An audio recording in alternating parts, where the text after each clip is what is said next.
I'm Christy Shriver, and we're here to discuss books that have changed the world and have changed us. And I'm Gary Shriver, and this is the How to Love Lit podcast. This is our second of 3 episodes analyzing Jon Krakauer's breakout journalistic nonfiction narrative of the life of Chris McCandless. Christy, it's a little hard to describe Krakauer's style. He's definitely writing nonfiction, and, there is a sense that it's a biography, but as you pointed out last episode, it's not just biography. Krakauer is creating a piece of rhetoric. I mean, he's making an argument about Chris McCandless, but also about the human spirit in general. I mean, what it can do, what it longs to do, what it must do, and perhaps. And, last episode we introduced the news item that sparked the entire story world, titled Dying in the Wild, a hiker recorded the terror. We introduced the idea that there are times when ideas and stories or perhaps events are so powerful that they take on something greater than their origins. And, this certainly has been the case with the story of Chris McCandless. The story world began with a news article, but the greatest contributor, or really the person responsible for uncovering what happened to Chris McCandless, was Jon Krakauer. And, something that took literally decades to unfold, and, perhaps it's still unfolding. And last week we discussed chapters 1 through 5, where Krakauer, as best as humanly possible, retraced McCandless's steps from the time he drove out of Atlanta in his little Datsun until the time he turned his sights and, seriously directed himself to his ultimate adventure, which was Alaska. In order to get to the heart of the story, Krakauer retraced McCandless's steps himself, traveling across the American West, uncovering as best he could the path that Chris took. And he interviewed as many people as he found to have known McCandless during his years hitchhiking and walking and canoeing across the West. And he studied Chris's journal, and he pieced together his pretty extensive correspondence. And he got to know the McCandless family, and listened for hours as those that loved him revealed not only McCandless's activities, but his motivations and his personality. And, the McCandless family dynamic on top of that. And all of this is seemingly in pursuit of an answer to a question that has surrounded his death, or really perhaps the accusation that surrounded his death, and that was Chris McCandless a crazy person, or worse, an unprepared, arrogant narcissist who got what he had coming? Today we rejoin Krakauer and continue to listen to him make his case that the answer to that question is a resounding no. You're right. Krakauer argues that McCandless is not just a sane person. He's not just a good person, but he's very much like each of us, or at least he's an extreme version of us, a version of us that perhaps maybe even we wish we could be if we had the nerve that he has, and maybe we don't. I like how you said, listen to him make his case, because that's a good way to understand the way that Krakauer has organized his book. If you read the book expecting a chronological narrative, you may get frustrated and you'll likely miss the point. He's making a case. He's constructing reasoning we can follow, not necessarily a straight linear retelling of a story, in order that we can understand events as they occurred chronologically. He uses many strategies that we all use when we try to write persuasively. He compares and he contrasts. He uses his personal story. He gives examples from history. He develops process analysis. He categorizes. He uses, in many ways, an augmented version of Aristotle's classical outline of rhetoric by starting with an introduction, giving us background, developing claims in the body of the work. He includes a very sophisticated refutation, and he projects at the end. He weaves all 3 classical appeals, ethos, pathos, logos, into each claim that he makes, developing credible points that are both logical and emotionally provocative. As we continue reading and discussing the book, it's important, especially if you're a student of rhetoric, to pay attention to how Krakauer organized this mountain of information from hundreds of different sources to create one coherent and unified argument. Christy, the English teacher, I want to point out, you threw out a bunch of rhetorical terms.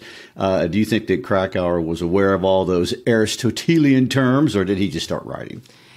Isn't that always the question that people ask when it comes to art? Is the artist aware of his technique, or is it just natural? And then academic people come along after the fact and throw on a bunch of fancy terms to describe something they can't understand. I think the answer to that question is yes, is all the above. Well, if I ever get a chance to chat with Krakauer, I'd love to ask him. But I have heard him talk on YouTube about his process. And so I think I can conjecture. I think I can answer the question. Krakauer, when he's asked, and he's asked a lot about his writing, I find it interesting that he says that I'm just really not that great of a writer. And what does he mean by that?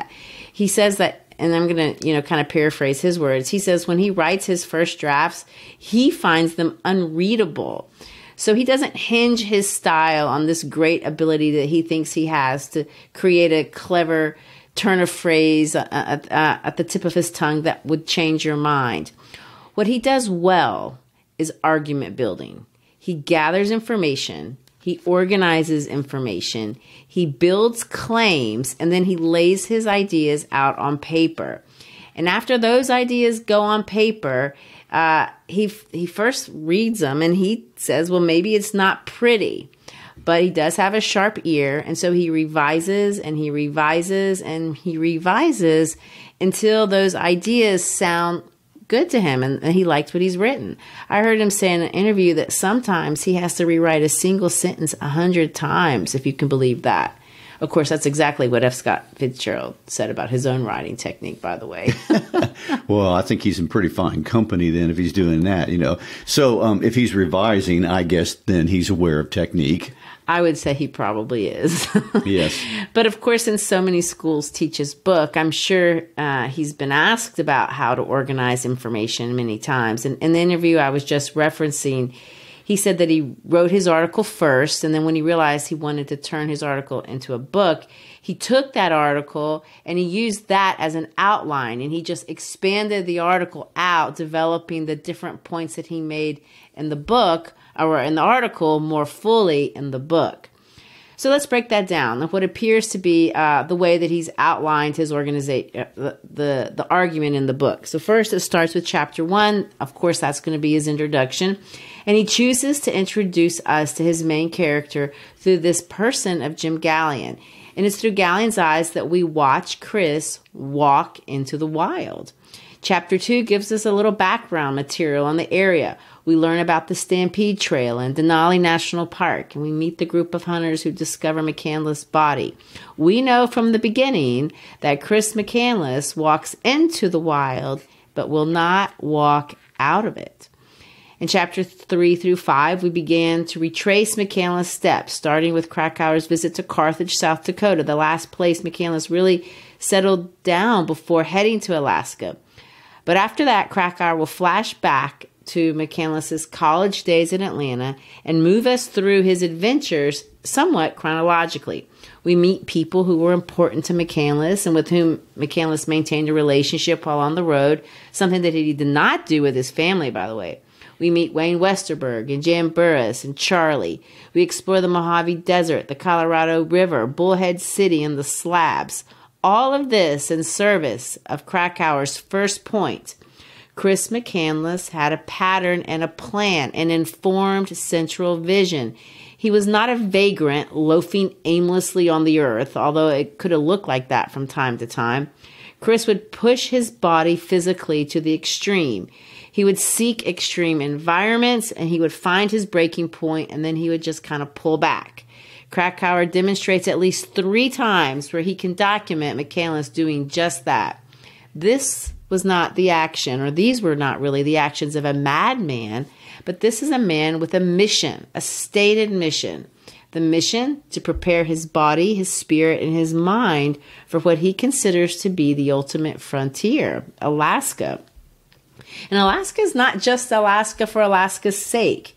McCandless has something that he's looking for. He's in search of truth. What is such a thing? Or if such a thing even exists? And he's looking to the natural world for the answer. Before we move forward, I want to open a parenthesis here. We mentioned last week that Krakauer, through writing the book, developed a relationship and a close friendship with the McCandless family, Chris's parents, as well as his siblings, specifically Corinne, but the other siblings as well. And as I think about what happened to Chris, I have to say that as a parent, I cannot imagine a greater gift a person could give this family than the gift Krakauer gave to the McCandlesses. And it's not fame and it's not fortune or anything that came from the book's success. I mean, Krakauer uncovered answers. This family would have never known what happened to their son. In Chapter 4, Krakauer discloses the fact that Walt McCandless used his contacts within the United States Defense Intelligence Agency to find and hire one of the best private investigators in the country, a man by the name of Peter Kalitka. Peter Kalitka had worked successfully for the DIA and the CIA, and he was a highly qualified trained specialist, but Kalitka was unable to locate Chris. And Chris, by using the alias Alex, staying on the road and not using credit cards or trackable information, he was completely off the radar and off the grid. And he did not want to be found and was not going to allow himself to be found. Kalitka found what was possible to discover. Chris had given away all of his money to a charity. And as a parent, I cannot imagine how difficult it would be to live with no knowledge of what happened to their child. But just to know my child was found in a bus in Alaska. But Krakauer solved the riddle. He found pictures and letters, and with the help of Chris's journal, provided answers. And maybe they are totally accurate. Maybe they are flawed. We can't know everything, but they are answers. And, really, there just could not be a greater gift to a family. No, I agree. And as the story has grown and developed over the years, specifically with Corinne's book that addresses the domestic violence that pervaded the McCandless home when they were growing up, these perspectives have shifted as we've become more aware of the facts of the case. People have been angry with Chris for many years for leaving his family in the dark. People have accused him of destroying his mother's life for selfish reasons. There's so many emotions that Chris's story has aroused in so many people since his death. As they relate to him and to the story, people really like him or they really hate Chris. And these are all people, including me, that we've never met him. However, if you read the transcripts of the people who actually interacted with Chris while he was alive, there is one thread that has been consistent, and that's from those who knew Chris as a child to the last man known to have spoken with him before he went down that Stampede trail. And it is the idea that to know Chris was really to like him. And the more you knew him, the more likely you were to like him. And if you had the pleasure of engaging him closely, chances are you would grow to love him. Many people have said he was odd. A lot of people have said he was intense, maybe idealistic. But the consensus is that he is actually just extremely likable. One of the last people Krakauer engaged that had any kind of extensive relationship with Chris was an 80-year-old leather worker that Krakauer names Ronald Franz in his book. Franz requested a pseudonym. He didn't want his identity to get out. But Franz was not someone Krakauer tracked down originally through any material that he found on the bus or from the family. Quite the opposite. Franz had reached out to Outside Magazine when he heard about Chris's death from two hitchhikers who had read the Krakauer piece. The magazine forwarded Franz's correspondence to Krakauer, and then Krakauer went to meet him. And he learned that Franz had taught Chris how to work with leather, and that Chris had created a pictorial record of all of his adventures in a belt that he had made from leather. He also learned that Chris had confided in Franz that he intended to go to Alaska in the spring, and that this trip would be his quote, let me quote Franz here, his ultimate adventure. Chapter 6, the one you're referring to about Ron Franz, has a really long letter included that Chris penned to Franz. It's 2.5 pages typed, and it's not the kind of thing I would have expected Krakauer to include in a book. It's a letter written by a young man giving advice to an old man, which, seems a bit of a reversal. And at first pass, it even seems arrogant and the kind of thing that might not make Chris look like a good person. And yet by reading it, we hear Chris's voice maybe clearer than anywhere else. Chris's voice is not the voice of a crazy person or, an egomaniac.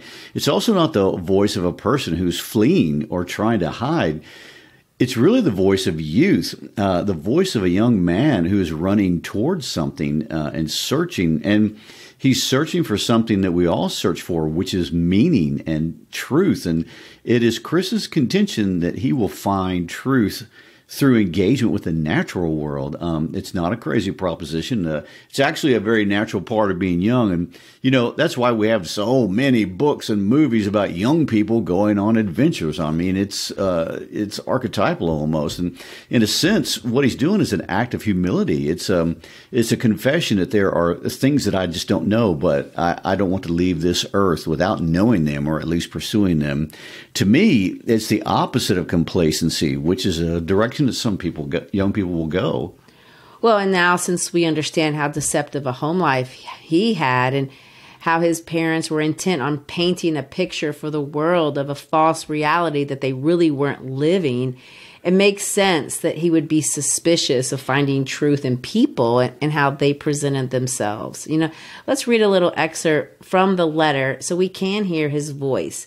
In this part of the letter, we won't read the whole letter, but in this part, he has admonished Franz because Franz had driven past the Grand Canyon and had not stopped to look at it. You had a wonderful chance on your drive back to see one of the greatest sights on earth, the Grand Canyon, something every American should see at least once in his life. But for some reason incomprehensible to me, you wanted nothing but to bolt for home as quickly as possible, right back to the same situation which you see day after day after day. I fear you will follow this same inclination in the future and thus fail to discover all the wonderful things that God has placed around us to discover. Don't settle down and sit in one place. Move around, be nomadic, make each day a new horizon. You're still going to live a long time, Ron, and it would be a shame if you did not take the opportunity to revolutionize your life and move into an entirely new reality of experience. You are wrong if you think joy emanates only or principally from human relationships. God has placed it all around us. It is in everything and anything we might experience. We just have to have the courage to turn against our habitual lifestyle and engage in unconventional living. I really like that passage for a couple of reasons. First of all, we can see that Chris really does care about Franz, and that's sweet. But more interestingly, we see more of McCandless's vision and his understanding of the world. Of course, it's a young man's vision. Chris's life as it had been given to him through his family dynamic, through his socioeconomic situation, through his academic and social expectations, and it wasn't what he wanted. And so his answer to all that was just to move. Chris, in a sense, I guess, is hiding from his parents, but he's not hiding for the sake of fleeing. He's taking charge and redefining himself. He's pursuing a life by boiling down life to its essential elements, a place perhaps where he can understand it, understand truth, and have a shot at finding joy. What he's doing sounds like the plaque that today sits on the location of Thoreau's hut at Walden in Massachusetts. Let's read that quote from Walden. I went to the woods because I wished to live deliberately, to front only the essential facts of life, and see if I could not learn what it had to teach, and not, when I came to die, discover that I had not lived.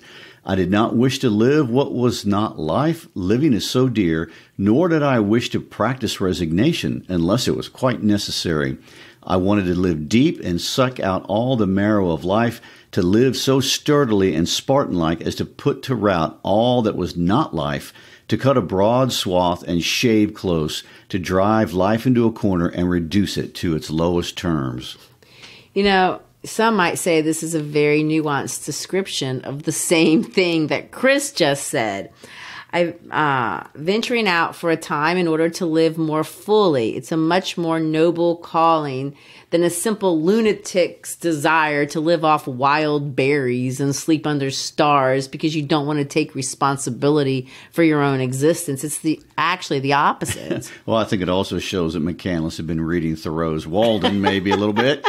Well, he had, and we'll see when we get to chapter 16, and we'll talk about this next episode, that Thoreau was one of the authors he took with him into the wild, and it was his book that was on the bus with him. Well, by the time we get to page 97, which is still a couple of chapters away from this letter, we see Krakauer's primary claim is really fleshed out more fully. Let me summarize Krakauer here, but essentially on page 97, Krakauer asserts that McCandless is not crazy, not self-involved, but in fact is following his dream, and this is what makes him great. And he's moved by courage and reckless innocence and, the urgency of his desire. So, I know that you're quoting Krakauer there, moved by courage, reckless innocence, and the urgency of his desire. Do you think these are qualities of greatness? Well, I'm not sure that's all that it takes, but those elements are certainly on the list of requirements, and they are markers of youth, most definitely. But yes, people who follow a dream, they have to have courage. They have to have some reckless innocence, or they wouldn't do it, and they have to feel a sense of urgency, really, to push towards a dream. Well, there's nobility in that idea. And it's on Krakauer to prove that these ideals, that those three that you just listed, apply to McCandless. Because you could say those are the things that make greatness, but he doesn't have those things. But Krakauer is going to try to convince us that Chris does have these attributes, and that's part of what makes him great. You know what? I think I can tell that this argument really is appealing to you, Christy. Well, it does. And I understand this kind of thinking. I understand the idea of having the courage to remake your story if you don't like it. I admire that. I also understand the value of adventure. I think it's important. You got to get out. Don't get me wrong. I'm not as big of an outdoorsman as Krakauer. I mean, when you read what Krakauer did when he was young, it's crazy. It's crazier than what Chris did, to be honest. I mean, I'm not really going to say that I enjoy sleeping in tents, but, I've gotten out enough to know Chris is unequivocally right in what he's telling Franz here. Every single one of us would benefit from getting out, discovering, let me quote Chris, all the wonderful things God has placed all around us. I mean, there's magic there. There's freedom. There's understanding of ourselves, of the world. I could go on. I tell all my students every year they should leave the country at least once. And if they go to college, they should definitely be a foreign exchange student. That's because that's how I saw adventure. And I did it for many of these same reasons. Chris proved you don't even need a lot of money to make that happen, although I wouldn't recommend hitchhiking, which was no, not a good point. Thing. Chris's point to Franz and Krakauer's point in including the letter in the book is that we need courage and maybe even a little reckless innocence. Getting out's scary, and for some of us it's horrifying, but it's important, and it's where you find joy. Chris, we will learn, was full of rage at one point in his life, but he found joy. And this joy enriched not just his life, but he was able to enrich the lives of people that he encountered along the way. And that is Krakauer's contention, and I buy it. But I like that Krakauer does not shy away from the fact that Alaskans don't buy it. I was surprised to find out, and I heard this again in an interview with Krakauer that he gave years ago after the book came out, that Alaskans just don't like Chris McCandless to this day. The bus where he died became a point of pilgrimage, and the people in the area are endlessly rescuing naive thrill seekers who are trying to recreate McCandless's experience, and this gets on their nerves. Understandable. Yes. Alaskans have sent a lot of negative mail to Krakauer over many years, and the complaints they register make perfect sense, and many of them see McCandless as one of the many, and I quote, idealistic, energetic young guys who overestimated themselves, underestimated the country, and ended up in trouble. McCandless was hardly unique. There's quite a few of these guys hanging around the state, so much alike that they're almost a collected cliche. The only difference is that McCandless ended up dead. The particular writer goes on to say, McCandless's postcards, notes, and journals read like the work of an above-average, somewhat histrionic high school kid. Well, in fairness, do you think both descriptions of McCandless can be true? I mean, obviously he was an idealistic, energetic young man that overestimated himself and underestimated the country and ended up in trouble. But does that take away from all these other things that we can say about him with how Krakauer represents him? Of course not. I mean, I definitely think both descriptions can be true. It depends on which side of him you're looking at. And I understand why Alaskans, especially native Alaskans who've grown up with the highest respect for the land, would find a lot of what he did to be insulting. I mean, he came to their land in an interview, he didn't respect it, and so he got what one gets when one doesn't respect natural law. But the question I would like to posit at this time, and who hasn't done this in one way or another? McCandless made mistakes for sure, but so has everyone who has ventured out. And those who didn't venture out, are they really sure they didn't lose out and make a mistake by staying safe? What Krakauer does in Chapter 8 is offers a refutation to the most common and most logical criticisms that rational people have raised in regard to Chris McCandless. Well, I think we should revisit those. And tell us, please, about what is a refutation. Well, in Aristotle's model, a writer should offer all of his arguments for why something is true. But then he should include a refutation. In other words, if someone disagrees with me, what would be their most common or most logical objections? So let me give you this example. Let's say I want to order pizza and you want to order burgers for supper. And I would say, we should get pizza because the pizza parlor is close, the pizza parlor is cheap, and at this time of night, it's the only place that delivers. So those are my arguments. But then I would offer a refutation, and I would say this. Now, I know what you're thinking. We just had pizza 2 days ago, and that's true. So I have your position. I'm not going to refute it, and this might be my refutation. But at this time of night, for the amount of money I have in my pocket, and since I'm paying for something, I think we should still get the pizza. Well, I think it's amazing that Aristotle is debating pizza at this point. Well, you think that ever happened? No. Well, I don't know. He was close to Italy, I guess. In my example, the refutation is where I'm saying I think you're thinking, and I give you the reasons why I understand why you would be opposed to my ideas. In Krakauer's case, which is much more serious, he's saying, I know what you're thinking. I know why you would think that Chris is crazy. And then in Chapter 8, he will give examples of people Alaskans may think are crazy. And they may think he's just like McCandless, or these other people are just like McCandless. Several of them are general references, but he does give real true stories of specific people. Gene Rossellini, John Waterman, Carl McDunn. And Krakauer will assert, I understand what you find crazy about these guys, but McCandless isn't like those guys, although he may look like he is. Then he goes on in Chapter 9 to compare McCandless with other people, specifically some Irish monks, a man by the name of Everett Roos, who also died in the wild.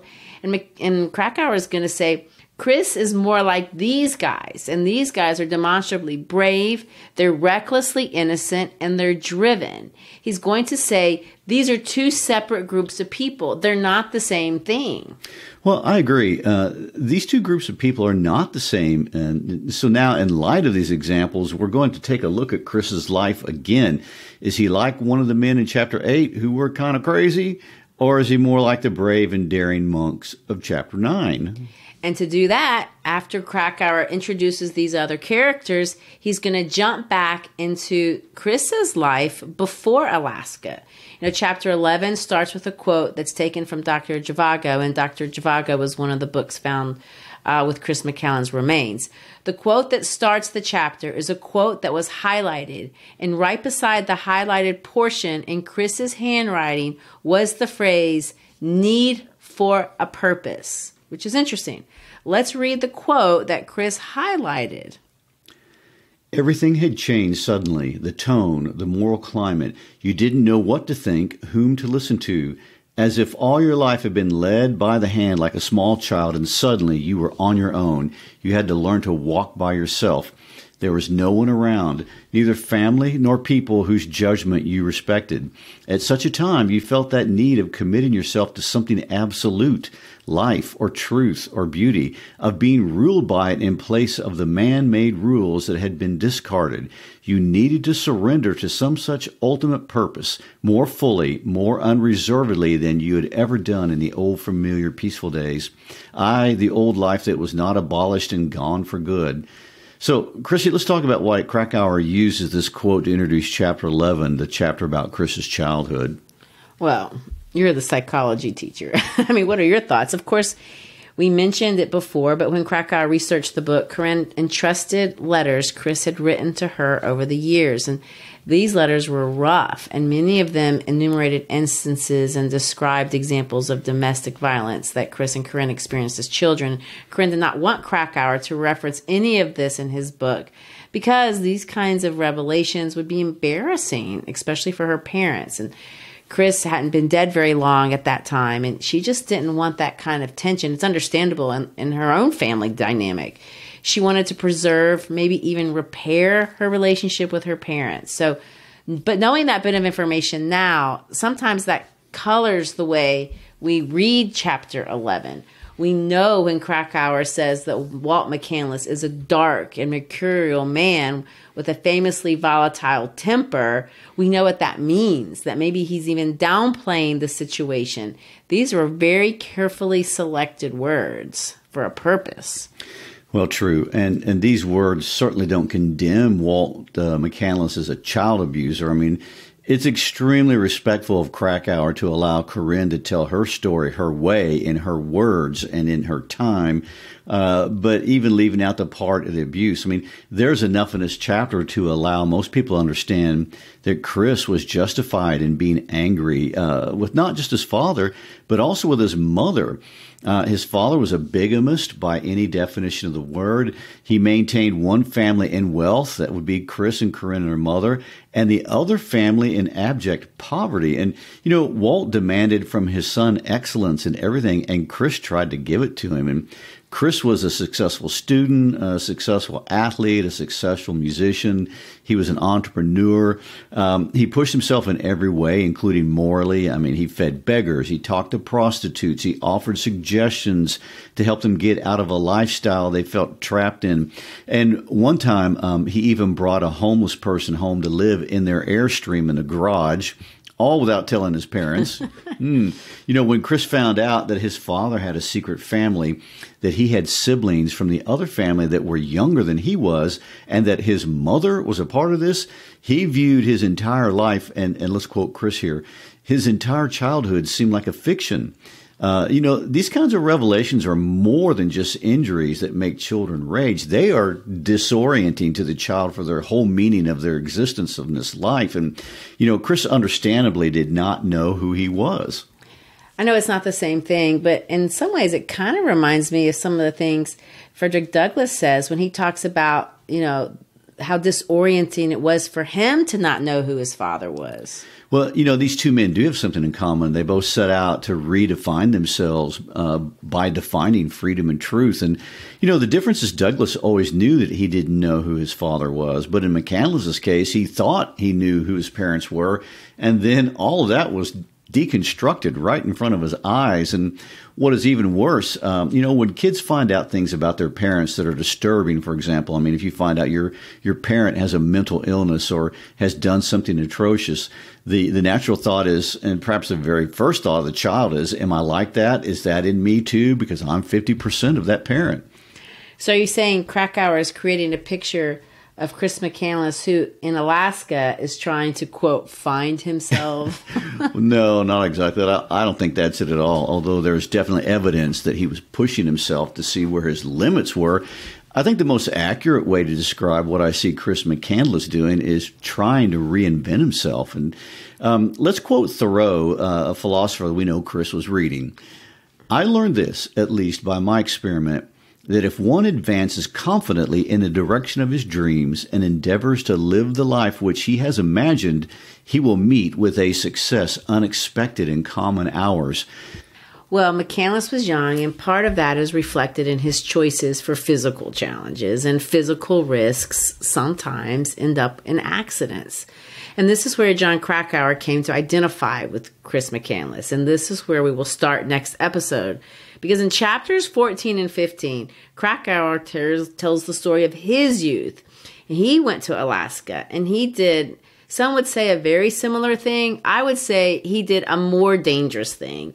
You know, he went to Alaska into the wild alone. He pushed his body to a crazy physical limit. He was vulnerable to millions of different accidents of nature. You know, and by his own admission, the only difference between Krakauer and McCandless is that Krakauer was lucky and he was able to walk out.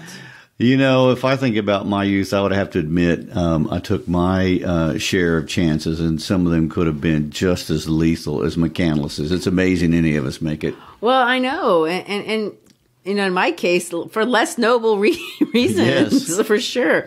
As we listen to Krakauer and as we listen to Chris's own voice and as we listen to the voices of Chris's critics, which this part contained a lot of those, many of whom come from the lands where Chris's body was found, I come to the conclusion that there's a possibility that all these conflicting voices about Chris McCandless are all correct. They're all painting a picture of a young man who's human. And that reminds me of another great American adventurer and writer who I love and you love, Walt Whitman, in his famous passage out of Song of Myself 51, where he describes what being a human means. Let's end this episode not by quoting a writer that Chris quoted, but by quoting someone of a kindred spirit. And these are the words of Walt Whitman. The past and the present wilt, I have filled them, emptied them, and proceed to fill the next fold of my adventure. Listener up there, what have you to confide to me? Look in my face while I snuff the sidle of evening. Talk honestly. No one ever hears you, and I stay only a minute longer. Do I contradict myself? Very well, then. I contradict myself. I am large. I contain multitudes. It's an amazing truth. Chris McCandless was large. He contained multitudes. Jon Krakauer is large, and he contains multitudes. But so is every one of us. And that is a wonderfully positive thing. Well, and on that note, I wish I had a nickel for every time you've looked at me and said, do I contradict myself? Very well, then. I contradict myself. All right. Well, that's it for this episode. And don't forget, you can always find us at howtolovelitpodcast.com. On our website, we have listening guides for most of our issues, as well as other teaching resources. Also, whether you're a teacher, a student, or a fellow lover of literature, please subscribe to our podcast via YouTube or Apple, Spotify, wherever you get your podcasts. Give us a rating. And if you like what you hear, possibly review. It's when you share about the podcast to your friends that we grow. And thank you for supporting us in our mission to make reading great literature accessible and enjoyable to as many people as possible. Peace out.